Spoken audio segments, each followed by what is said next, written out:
Hey. Do you know who was playing that piece? You heard this song? Eric Floyd? Oh That's my him right there on goodness. the screen, guys. Hey, welcome everybody. Eric, thanks for joining us. It's been 4 years. Oh my goodness. And it I feels like know you don't want to 40. hear that.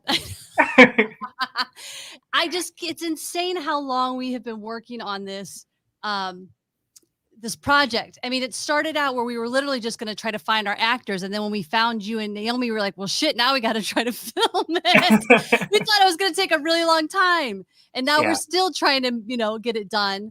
But we're closer. We're closer, everybody. We have a date.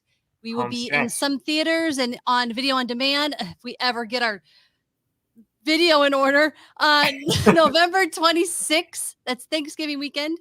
And we want to give a very special thanks to our donors because we have just hit over the $4,000 mark out of the $5,000 we need bare minimum. If we get over $5,000, we're really thinking we're going to get to have a live in LA premiere for everybody here, which will be amazing. So Eric, if you want to help me out here, let's give special thanks to our awesome donors. Yes, absolutely. So I think the first couple still wish to remain anonymous. Hopefully they know who they are. Yeah. Lex and Greg, Long Lost Pictures, two people who have literally been with me from the beginning of my directing career. Thank you, Lex and Greg. Yeah. Maggie Crawford, thank you so much for your donation. Bill Fremel. Yeah. Sandy Fasano, thank you.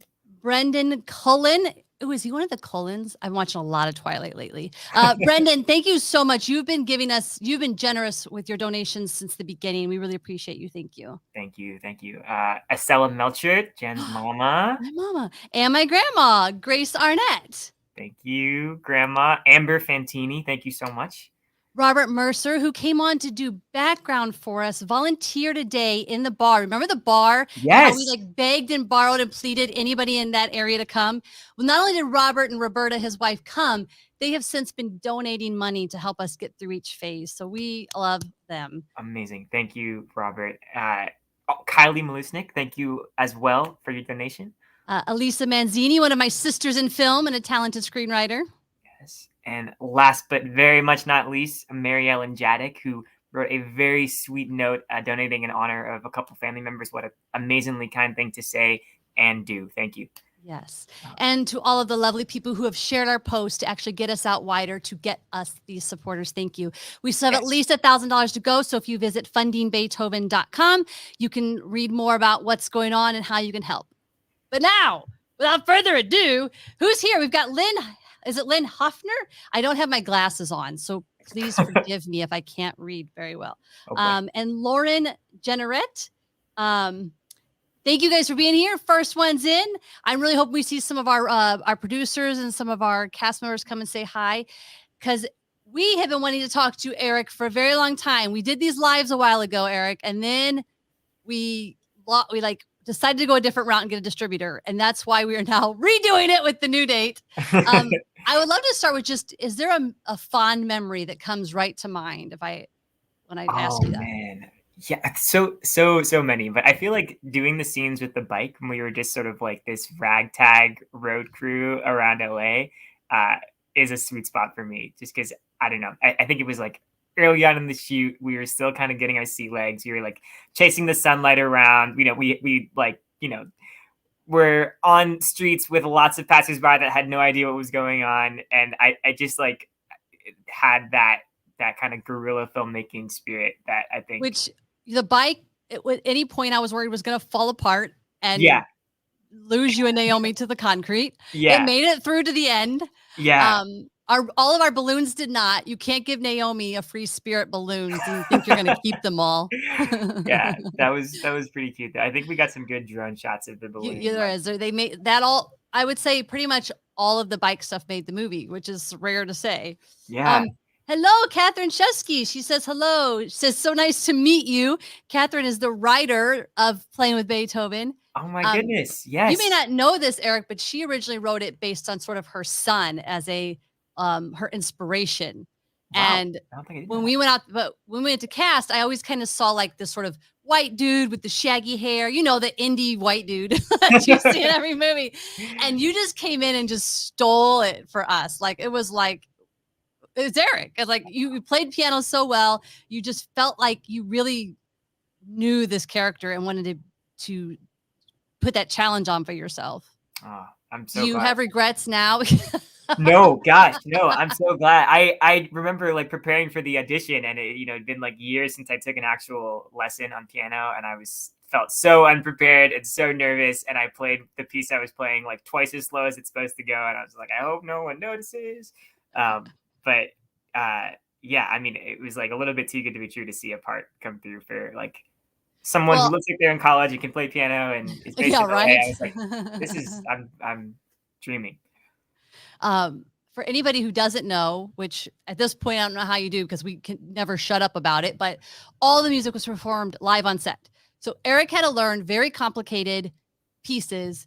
Oh, okay. Let's continue this conversation, but I'm going to do something in the meantime. Aric had to learn very complicated pieces where he, I mean, just talk about that process, because you really had to start with Chris and lots of rehearsals with Naomi, and then we got to set. I mean, can you tell us what that process was like? Yeah, yeah. I mean, so first of all, like all the credit in the world goes to Chris Edgar, our amazing composer, for just pulling together some really incredible stuff. There obviously is some verbatim Beethoven in the movie, some sonatas like the Pathétique that we learned and stuff. But then Chris also took inspiration from those original pieces and made these amazing jazz variations, like for some of the scenes towards the end of the movie and that kind of stuff. Had it all like before we even started to film, had everything mapped out, and scores and digital recordings rendered so that we could listen and learn by visual music reading. Yeah, and I have to thank my adoptive family at the time. I was renting a room in this house in Northridge, California. So Paula, if you're out there watching, thank you for letting me play on your upright piano every day, the same piece. Over and over and over and over. Yeah. Yeah. It was definitely more preparation than I think I've had to do for any other role I've I done. mean, it's insane because you have these dramatic scenes. You have a lot of dialogue and you have to play. And I mean, there's a lot of playing for you. Naomi kind of got off easy. She had to play like two and a half pieces. She's You also had just so a much. ridiculously talented pianist. So I feel like she looked at it twice and was like, okay, I got it. Yeah. I do not have that. Can I be honest? That's one of my biggest regrets about this film when I watch it now, is that we did not give her a piano shining moment to really show how talented she is. Yeah. Because she is killer. Opposites. So I want to show a quick clip, because this is what whenever Josh and Charlotte first meet each other, and Charlotte's trying to get Josh out of the practice room, and we first learn that Charlotte's going to be a little bit of a pain in the butt. You hear him? I can't go anywhere. Shouldn't you be practicing too? Even if you're not in the competition, like Zaboff expects it. Consider that a tip from one of his most abused students. So you practice because he tells you? I practice because I want to win the competition. I want to have a career. So, are you coming with me? You know, I could help you. Help me. Yes.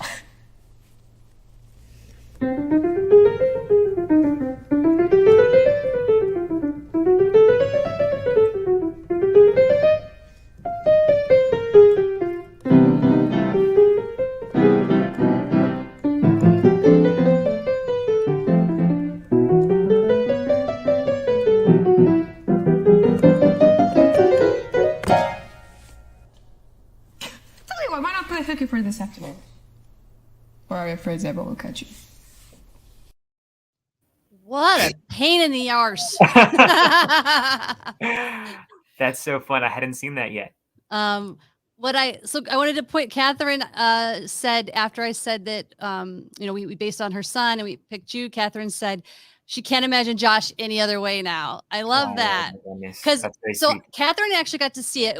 It actually did go to a theater in Philadelphia. LA, all of our premieres were shut down. She got to go. I was so like Catherine and I worked on this probably 4 years before you guys even came into the picture, like trying to find a way to get it funded. So I still to this day, I'm like, I don't think I did her justice or her script justice, but I mean, on the money we had, the time we had, I think we did the best we could, but I was so nervous for her to see it. I was like, I hope she doesn't like just cry at how terrible it is or something, but she seemed to like it. Or she's a good liar. I don't know. No, I mean, yeah. Thanks for being here, everybody. Mark Floyd says, great clip. Oh, that's my dad. Hey, Dad. Oh, hey, Dad. Harry Lipscomb says, hi, Aric. Good to see you. Hey, Lynn would like to know, how did you even get the acting bug? Oh, that's a good question. So like most things that I did when I was a kid, I have to thank my sister because I just copied her in everything. I have a big sister named Alexis, who is also an actor and a very talented one at that. And I think it was I was like 6 years old, maybe. She went to audition for the Christmas Carol that goes on every year in Cleveland downtown. Cleveland is where I'm from, and it's a great theater town. I don't think people quite realize, but we have these like Broadway-sized theaters downtown, and there's like 5 different ones, and they're doing shows all the time. And there's always a Christmas Carol around Christmas time. My sister was auditioning, and I was like playing with my trucks in the lobby because I was too young to be home with myself. And someone came out and was like, "Hey, you're about the right age for Tiny Tim. Do you want to audition?" And I like didn't know what audition meant. I didn't know who Tiny Tim was. I didn't have anything prepared. So I sang like "Happy Birthday" as my song. And somehow they were like, "Yeah, you got the part." And I did that show for 3 years. It's to this day is like the biggest audience I've ever performed for. It was like, a 2,500 seat house or something like that. And yeah, so I like just got super lucky when I was super young, doing this amazing show for 3 years. And I had the bug after that. And, my sister was doing theater as we were growing up too. We did some shows together in Cleveland. And then around high school, some films started coming to the area, chasing those sweet tax breaks. Thank you to the city of Cleveland for passing those. So I got to switch into movies a little bit, and the rest is history. Wow. Well, thank goodness for that. Yeah. So I would love to talk about the end piece. So talk about, so I know it was part Beethoven and part Chris Insanity, right? Like sort of improvised in different styles. Yep. Chris even let me sprinkle a little bit of my own insanity in there. So multiple cooks. So basically through the movie, Josh is very strict classical. He's been learning Beethoven. He's playing Beethoven. He does it by the books. And of course, Charlotte doesn't. She's whimsical and loves jazz and improvisation. And she even plays in a toy band. By the end, of course, Josh finally realizes he's just going to let loose. And he has to play this insane piece. Now, let me remind you guys, it's live. Like, he can't fake it. We're not doing fake hands, pre-recorded, nothing. Like, it's live. Yeah. And on top of that, Aric had food poisoning. Oh my goodness! And it was literally playing, throwing up, playing, throwing up. Oh my gosh!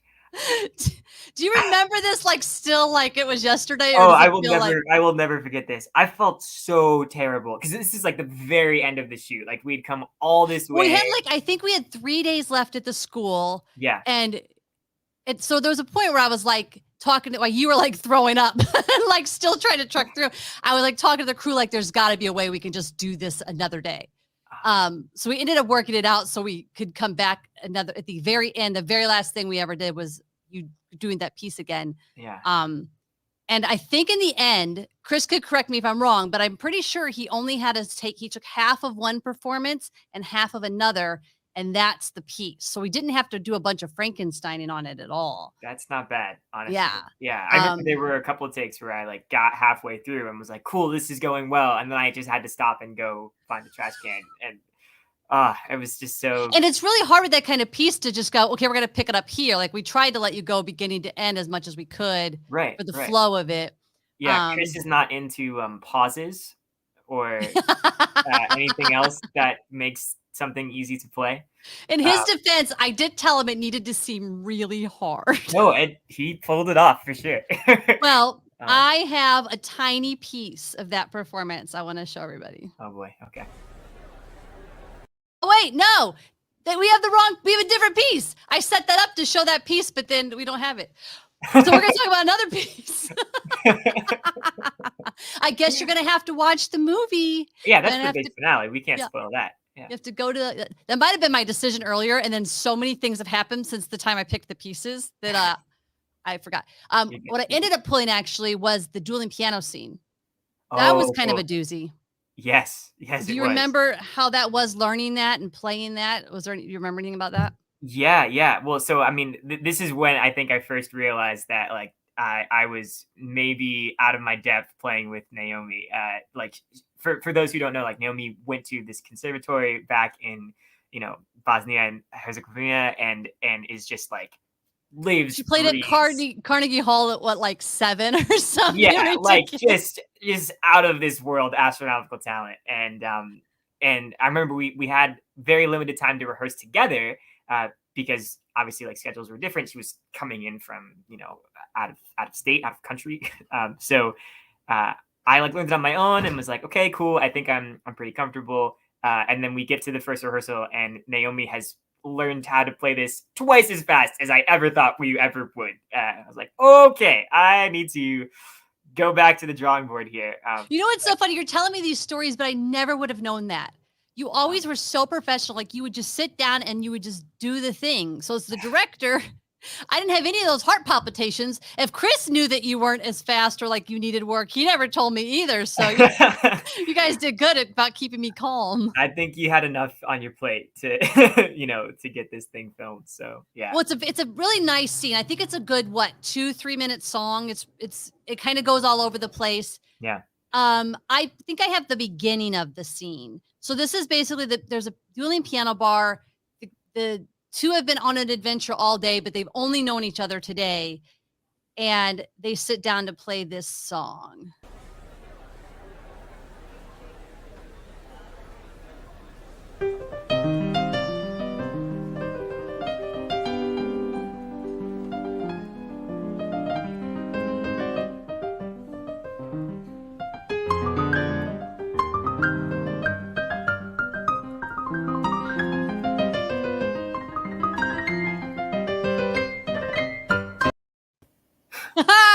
I wanted more. No, it ended. I've seen it a million times, so I don't know why I want more.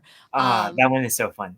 It's so cute. I think it's one of Naomi's best performances too, because she really gets into egging you on and like enjoying that moment. It's really cute.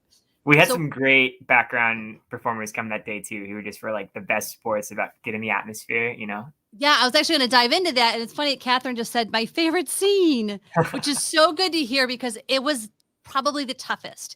Because obviously we didn't have money to pay a bunch of background. And what you need in that kind of scene is like, 100 background people walking around, milling around. You want to be able to take the camera through places. We only had background one day. So we had to get anything we needed them for in that day. And then everything else was in front of them or behind them. So you're going to see scenes that are way too long where we're just like Aric talking to a bunch of people back at a bar. It's because we didn't have any more background people. We couldn't do anything else.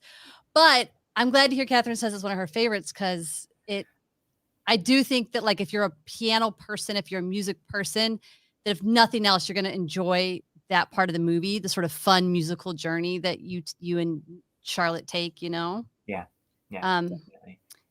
Definitely. Mark Floyd says, Catherine, thank you for such a great script. Looking forward to seeing the movie. Yay! Lauren says, looks awesome. I love that you guys are saying that. Obviously, I've only shown you good stuff. Catherine asked, Aric, can you tell us about your piano training and are you still playing? I hope so. That's sweet. Yes. So I have my parents to thank for this. Everyone in my family has some college degree in something music related except for me. So I am like and yet you'll be the musical star. I don't know. We'll see. But I think classical music was kind of the thing that made my parents meet in the first place. They kind of bonded over that. And so my sister and I went to the Cleveland Institute of Music, which is a great conservatory in my hometown, from like age like 5 or so. She played violin, I played piano, and we would just like our whole household would just transfer there on Saturdays. And it was like, lesson at 9, group class at 10, music theory at 11. There's like a recital at 2, and we just like lived at CIM once a week. And I was very lucky to have a piano at home that I could practice on.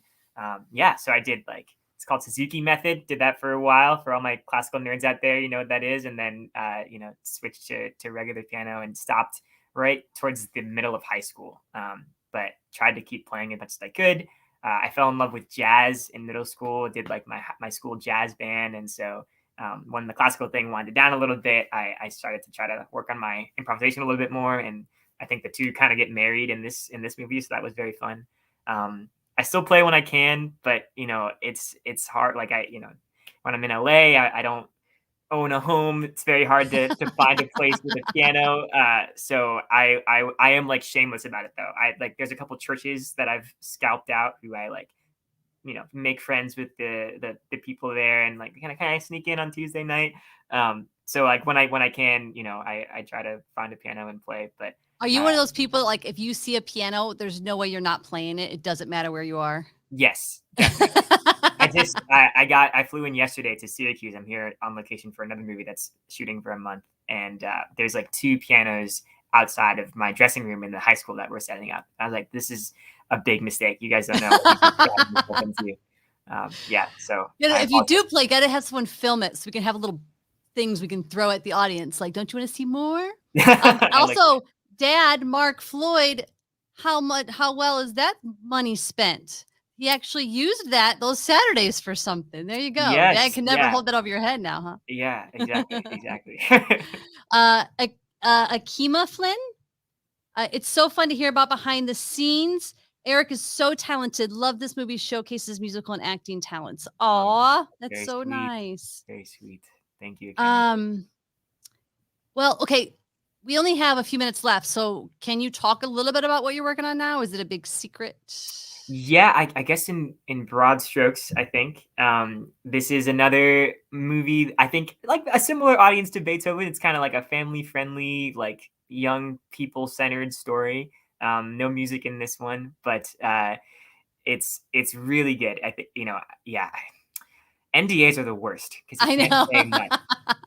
Well, it must not be a bad gig where if they fly you somewhere and to be in a movie, then it's not a bad thing, right? Yes, no, definitely not. I know. I mean, as well as I do that the world of indie filmmaking, it runs the gamut, and you're.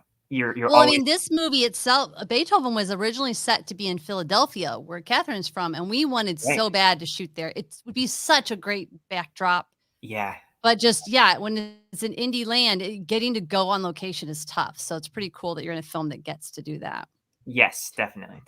But I think LA was great in its own way. Like just the fact that we had so many people who were local that were talented enough to make up the toy band and that kind of thing. It's very hard to find people who can act and play, in just any random city in America. So I think LA does have kind of a special sauce for a movie like this. Yeah, for sure. I mean, it at least it was easy enough for us all to just kind of find the things we needed to find, because I'm sure y'all realize this, but we had to get a lot of stuff for free. So it's easier when you're near your home often to do that. Yes. Thank you, Mark, and for asking. You have great producers. Thank you, Mark, for asking. The funding site is fundingbeethoven.com. That is where you can find out more about how to help get us over the finish line. Aric, when is your current movie wrapping? Right around Thanksgiving, which is kind of perfect theory. Time. Yeah. In theory, if we got to do an LA premiere, we can make you fly out and come hang out with us. Yes, I am there. I've got that recorded now. He can't change his mind. I will take 3 buses for overnight if I We'll get you here one way or another. Yeah. Like you said, we have very lovely producers who want to take care of us. Yes. I'm sorry if I didn't get to everybody's questions. You guys had such lovely questions. We really appreciate you hanging out with us here on your Friday night. And Aric, I am so glad that we're like finally at this end point, and hopefully I hope you like the movie.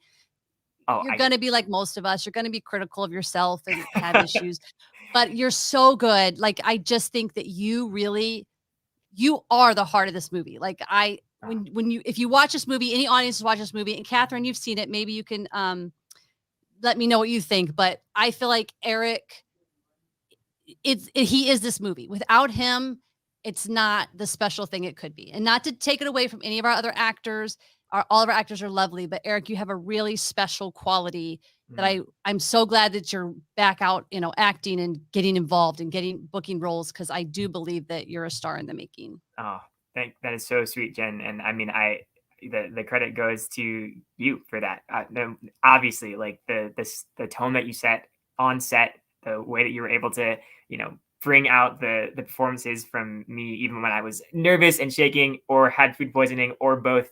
I was in really good hands, and if anything looks impressive in the end result, it's because of Jen Page for sure. Well, thank you. And also, if anything sucks, it's because of Jen Page. My fault. But I'm okay taking that, because it was our movie and no one told us how to make it. And I will end with this last comment from Catherine Shusky, our writer, who says, definitely Aric is the heart of the movie. I totally agree. Thank you guys so much. And we'll see you next Friday with our choir. We're going to have some of our choir members and show you some choir